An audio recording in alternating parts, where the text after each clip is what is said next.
ओम शांति। 22 मार्च 2024 की ईश्वरीय महावाक्य। पहले एक नज़र मुरली के मुख्य पॉइंट पर।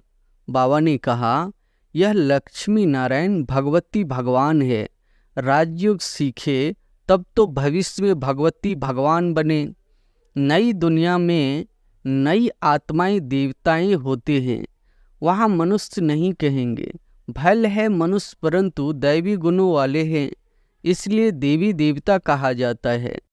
मनुष्यों में साइंस घमंड के कारण क्रोध कितना है, यह भी बहुत नुकसानकारक है। मन के तूफान व विकल्प ढेर के ढेर न चाहते हुए भी आएंगे, इसमें मूझना नहीं है। योग बल से ही माया भागेगी, इसमें पुरुषार्थ बहुत है। भल कहाँ बाहर मुखी होना भी पड़े, फिर भी जितनी फुर्सत मिले कोशिश कर अंतर्मुखी होना चाहिए, तभी पाप कटेंगे। इस समय छोटे बड़े सबकी वानप्रस्थ अवस्था है। पाप के लिए गायन भी है। सर्व की सद्गति करने वाले वह होते ही है पुरुषोत्तम संगम युग पर।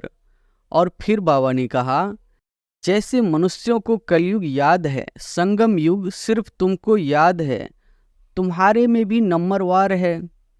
इस समय सब ज्ञान नयनहीन अंधे है। जब परमात्मा आए तब आकर राह दिखाए। जो गीत व श्लोक अच्छे अच्छे हैं, जिनका हमारे ज्ञान से कनेक्शन है, वह रखनी चाहिए। मनुष्य जो योग सिखलाते हैं वह है हठ योग। राजयोग एक परमपिता परमात्मा बाप ही सिखलाते हैं, जिससे मुक्ति जीवन मुक्ति मिलती है। विचार सागर मंथन कर भाषण करने की ताकत उसमें रहेगी जो अपने को आत्मा समझकर फिर बोलते हैं। जितना तुम रुस्तम बनेंगे उतना माया का वार होगा। अंगद व महावीर भी रुस्तम था, तब कहा रावण भी हमको हिलाकर दिखाएं। और फिर लास्ट में बाबा ने कहा, यह कान जो परमात्मा बाप का सुनहरी ज्ञान सुनने वाले थे, वह दंत कथाएं सुन सुनकर एकदम पत्थर बन गए हैं। कोई का अवगुण न देख गुण ग्रहण करना है, अवगुण देखो तो मुंह मोड़ लो। जो बात ठीक न लगे छोड़ देनी चाहिए। पढ़ाई से कभी रूठना नहीं चाहिए। ब्राह्मणी से व पढ़ाई से रूठना गोया बाप से रूठना। भल कोई कैसा भी है, तुम्हारा काम मुरली से है। मुरली जो सुनाए उनमें से अच्छी अच्छी पॉइंट धारण करनी है। बाबा याद उनको करते हैं जो सर्विस करते हैं। स्तुति निंदा सब सहन करना पड़ता है।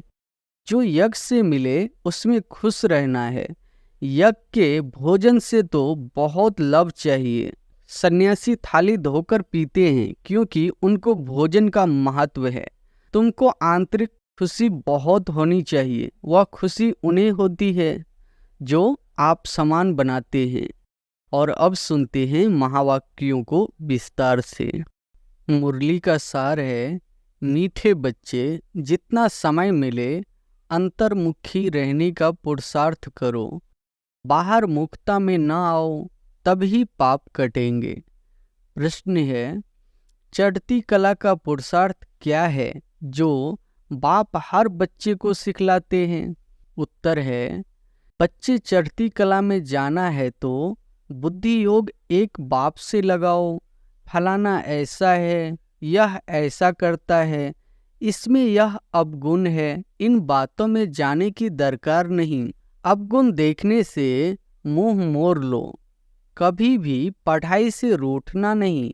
मुरली में जो अच्छी अच्छी पॉइंट्स है उन्हें धारण करते रहो, तभी चढ़ती कला हो सकती है। ओम शांति। अभी यह ज्ञान का क्लास और सवेरे योग का क्लास। योग कौन सा, यह बहुत अच्छी रीति समझना है, क्योंकि बहुत मनुष्य हठ योग में फंसे हुए हैं। जो हठ योग मनुष्य सिखलाते हैं यह है राजयोग, जो परमात्मा सिखलाते हैं। क्योंकि राजा तो कोई है नहीं जो राजयोग सिखलावे। यह लक्ष्मी नारायण भगवती भगवान है। राजयोग सीखे तब तो भविष्य में भगवती भगवान बने। यह है ही पुरुषोत्तम संगम युग की समझानी। इसको कहा जाता है पुरुषोत्तम। पुरानी और नई दुनिया का बीच, पुराने मनुष्य और नए देवताएं। इस समय सभी मनुष्य पुराने हैं। नई दुनिया में नई आत्माएं देवताएं होते हैं। वहाँ मनुष्य नहीं कहेंगे। भल है मनुष्य परंतु दैवी गुण वाले हैं, इसलिए देवी देवता कहा जाता है। पवित्र भी रहते हैं। बाप बच्चों को समझाते हैं काम महाशत्रु है। यह रावण का पहला पहला भूत है। कोई बहुत क्रोध करते हैं तो कहा जाता है भों भों क्यों करते हो। यह दो विकार बड़े शत्रु है। लोभ मोह के लिए भों भों नहीं कहेंगे। मनुष्यों में साइंस घमंड के कारण क्रोध कितना है, यह भी बहुत नुकसानकारक है। काम का भूत आदि मध्य अंत दुख देने वाला है। एक दो पर काम कटारी चलाते हैं। यह सब बातें समझकर फिर औरों को समझानी है। तुम्हारे सिवाय बाप से वर्षा लेने का सच्चा रास्ता तो कोई बतला न सके। तुम बच्चे ही बता सकते हो। बेहद के बाप से इतना बड़ा वर्षा कैसे मिलता है। जो किसी को समझा नहीं सकते तो जरूर पढ़ाई पर ध्यान नहीं है। बुद्धि योग कहाँ भटकता है। युद्ध का मैदान है ना। ऐसे कोई मत समझे, सहज बात है। मन के तूफान व विकल्प ढेर के ढेर न चाहते हुए भी आएंगे। इसमें मोजना नहीं है। योग बल से ही माया भागेगी। इसमें पुरुषार्थ बहुत है। धंधे दौड़ी में कितने थक जाते हैं, क्योंकि देह अभिमान में रहते हैं। देह अभिमान के कारण बहुत बातचीत करनी पड़ती है। बाप कहते हैं देही अभिमानी बनो। देही अभिमानी बनने से जो बाप समझाते हैं वही औरों को समझाएंगे। अपने को आत्मा समझ बाप को याद करो। बाप ही शिक्षा देंगे कि बच्चे बाहर मुखी नहीं होना चाहिए, अंतर्मुखी होना है। भल कहाँ बाहर मुखी होना भी पड़े, फिर भी जितना फुर्सत मिले कोशिश कर अंतर्मुखी होना चाहिए। तभी पाप कटेंगे। नहीं तो न पाप कटेंगे न ऊंच पद पाएंगे। जन्म जन्मांतर के पाप सिर पर है। सबसे जास्ती पाप ब्राह्मणों के हैं, उनमें भी नंबरवार है। जो बहुत ऊंच बनते हैं वही बिल्कुल नीच भी बनते हैं। जो प्रिंस बनते हैं उनको भी फिर बेगर भी बनना है। ड्रामा को अच्छी रीति समझना है। जो पहले आए हैं वह पिछाड़ी में आएंगे। जो पहले पावन बनते हैं वही पहले पतित बनते हैं। बाप कहते हैं मैं भी आता ही हूँ इनके बहुत जन्मों के अंत में। सो भी जब वानप्रस्थ अवस्था है। इस समय छोटे बड़े सबकी वानप्रस्थ अवस्था है। बाप के लिए गायन भी है। सर्व की सद्गति करने वाले वह होती ही है पुरुषोत्तम संगम युग पर। यह पुरुषोत्तम संगम युग भी याद रखना चाहिए। जैसे मनुष्यों को कलयुग याद है, संगम युग सिर्फ तुमको याद है। तुम्हारे में भी नंबरवार है। बहुतों को तो अपना गोरख धंधा ही याद रहता है। बाहर से मुंह हटा हुआ हो तो धारण भी हो जाए। एक कहावत है अंतकाल जो स्त्री सिमरे। जो गीत व श्लोक अच्छे अच्छे हैं, जिनका हमारे ज्ञान से कनेक्शन है, वह रखने चाहिए। जैसे छी दुनिया से जाना ही होगा, दूसरा नयनहीन को राह दिखाओ। ऐसे ऐसे गीत अपने पास रखने चाहिए। बनाए तो मनुष्यों ने है, जिनको इस संगम का पता ही नहीं है। इस समय सब ज्ञान नयनहीन अंधे है। जब परमात्मा आए तब आकर राह दिखाए। अकेले को तो नहीं दिखाएंगे। यह है उनकी शिव शक्ति सेना। यह भक्ति सेना क्या करती है? श्रीमत पर नई दुनिया की स्थापना। तुम भी राजयोग सीखते हो जो भगवान के सिवाय कोई सिखला न सके। भगवान तो निराकार है, उनको तो अपना शरीर है नहीं, बाकी जो भी है सब शरीरधारी है। ऊंच से ऊंच तो एक बाप ही है। जो तुम पढ़ते हो यह तो तुम ही जानो। तुम्हारे में भी नंबरवार है जो तुमको वार्निंग देनी चाहिए, बड़े बड़े अखबार में डालना चाहिए। मनुष्य जो योग सिखलाते हैं वह है हठ योग। राजयोग एक परमपिता परमात्मा बाप ही सिखलाते हैं, जिससे मुक्ति जीवन मुक्ति मिलती है। हठ योग से दोनों नहीं मिलते। वह है हठ योग जो कि परंपरा से चला आता है, पुराना है। यह राजयोग सिर्फ संगम युग पर बाप सिखलाते हैं। बाबा ने समझाया है, जब भाषण करते हो तो टॉपिक्स निकालनी चाहिए, परंतु ऐसे करते नहीं है। श्रीमत पर चलने वाले बहुत थोड़े हैं। पहले भाषण लिखो, फिर पक्का करो तो याद आएगा। तुमको ओरली भाषण करना है, तुमको पढ़कर तो सुनाना नहीं है।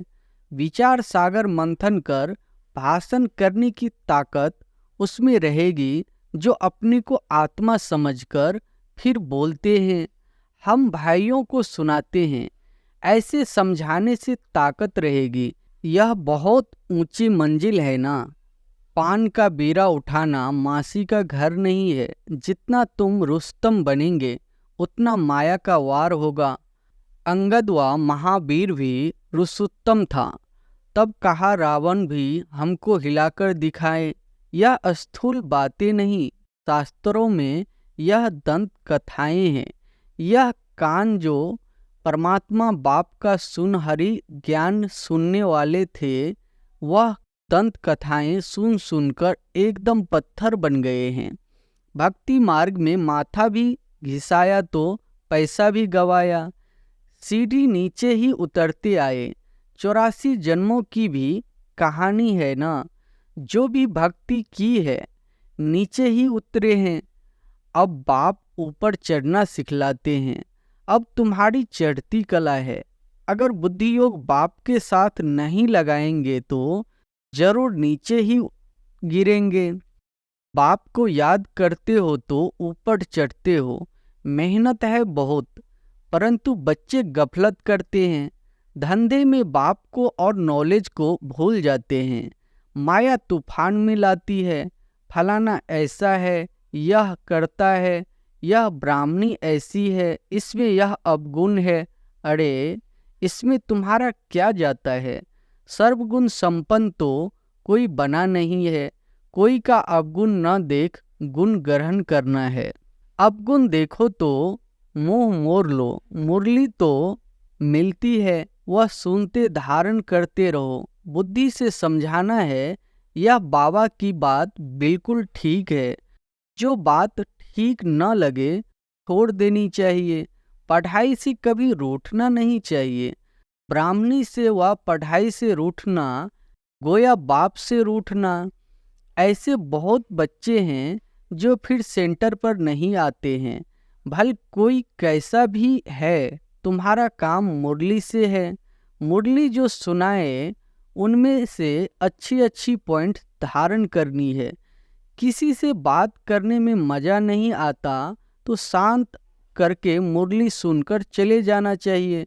रूठना नहीं चाहिए कि हम यहाँ नहीं आएंगे।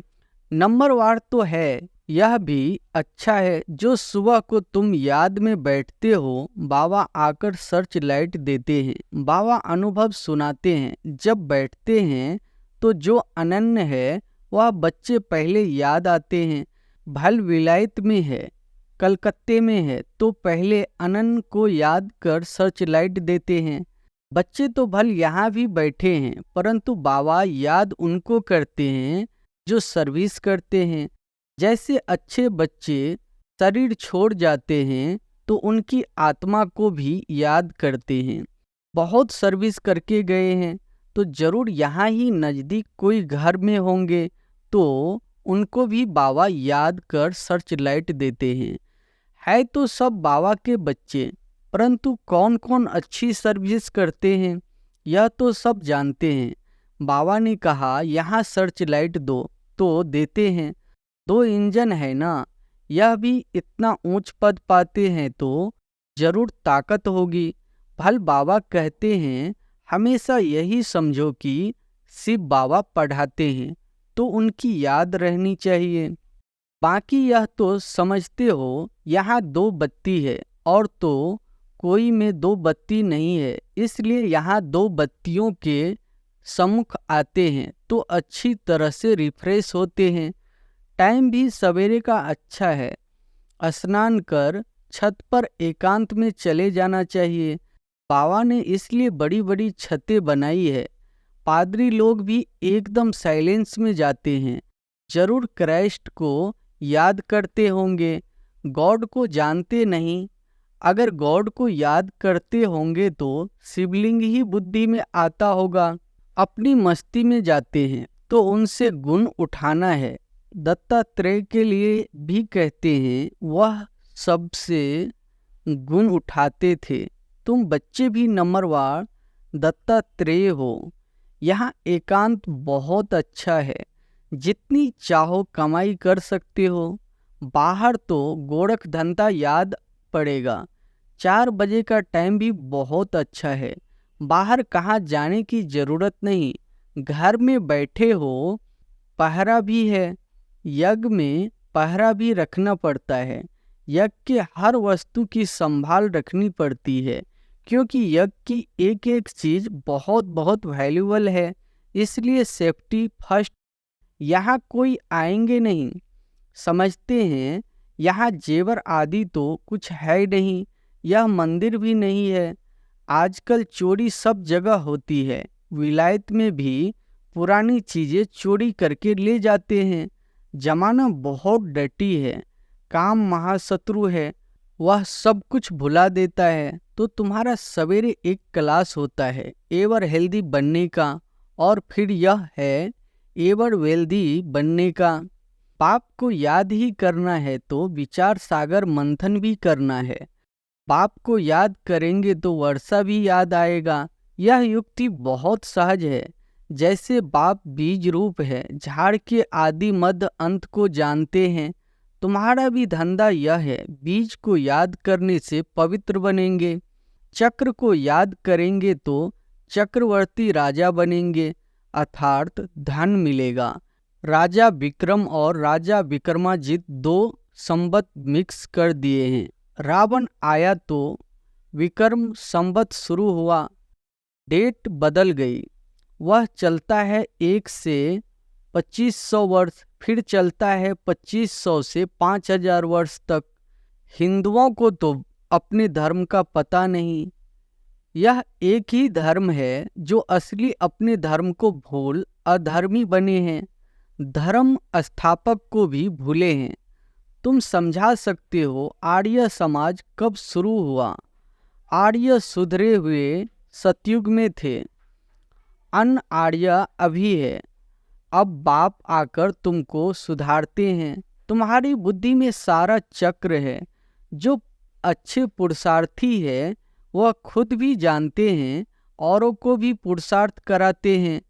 बाप है गरीब निवाज, गांव वालों को संदेश देना है। 6 चित्र काफी है। 84 के चक्र का चित्र बहुत अच्छा है, उस पर अच्छी तरह समझाओ। परंतु माया इतनी प्रबल है जो सब कुछ भुला देती है। यहाँ तो दोनों लाइट इकट्ठी है, एक बाप की एक इनकी, दोनों जबरदस्त है। परंतु यह कहते हैं तुम एक ही जबरदस्त लाइट को पकड़ो। सब बच्चे यहाँ भागते हैं, समझते हैं डबल लाइट है। बाप सम्मुख सुनाते हैं, गायन है तुम्ही से सुनूं तुम्ही से बोलूं, परंतु ऐसे नहीं, यहाँ बैठ जाना है। 8 रोज काफी है, अगर बिठा दे तो ढेर हो जाए। ड्रामा अनुसार सब कुछ चलता रहता है, परंतु तुमको आंतरिक खुशी बहुत होनी चाहिए। वह खुशी उन्हें होती जो आप समान बनाते हैं। प्रजा बनावे तब राजा बने। पासपोर्ट भी चाहिए। बाबा से कोई पूछे तो बाबा फट से कहते हैं अपने को देखो, मेरे में क्या अवगुण है। स्तुति निंदा सब सहन करना पड़ता है। जो यज्ञ से मिले उसमें खुश रहना है। यज्ञ के भोजन से तो बहुत लाभ चाहिए। सन्यासी थाली धोकर पीते हैं क्योंकि उनको भोजन का महत्व है। समय ऐसा आना है जो अनाज भी न मिले तो सब कुछ सहन करना पड़ता है, तब पास हो सकेंगे। अच्छा, मीठे मीठे सिकी लदे बच्चों प्रति माता पिता बाप दादा का याद प्यार और गुड मॉर्निंग। रूहानी बाप की रूहानी बच्चों को नमस्ते। धारणा के लिए मुख्य सार पहली पॉइंट है, किसी में भी कोई अवगुण दिखाई दे तो अपना मुंह मोड़ लेना है। पढ़ाई से कभी रूठना नहीं है। दत्तात्रेय मिसल सबसे गुण उठाने हैं। दूसरी पॉइंट है, बाहर से बुद्धि निकाल अंतर्मुखी रहने का अभ्यास करना है। धंधा दौरी में रहते देही अभिमानी रहना है। बहुत बातचीत में नहीं आना है। वरदान है, ईश्वरीय सेवा के बंधन द्वारा समीप बंधन में आने वाले रॉयल फैमिली के अधिकारी भव। ईश्वरीय सेवा के बंधन द्वारा समीप बंधन में आने वाले रॉयल फैमिली के अधिकारी भव। ईश्वरीय सेवा का बंधन नज़दीक संबंध में लाने वाला है। जितनी जो सेवा करता है उतना सेवा का फल समीप बंधन में आता है। यहाँ के सेवाधारी वहाँ की रॉयल फैमिली के अधिकारी बनेंगे। जितनी यहाँ हार्ड सेवा करते उतना वहाँ आराम से सिंहासन पर बैठेंगे, और यहाँ जो आराम करते हैं वह वहाँ काम करेंगे। एक एक सेकंड का एक एक काम का हिसाब किताब बाप के पास है। स्लोगन है, 100 परिवर्तन द्वारा विश्व परिवर्तन का वाइब्रेशन तीव्र गति से फैलाओ। 100 परिवर्तन द्वारा विश्व परिवर्तन का वाइब्रेशन तीव्र गति से फैलाओ। अच्छा, ओम शांति।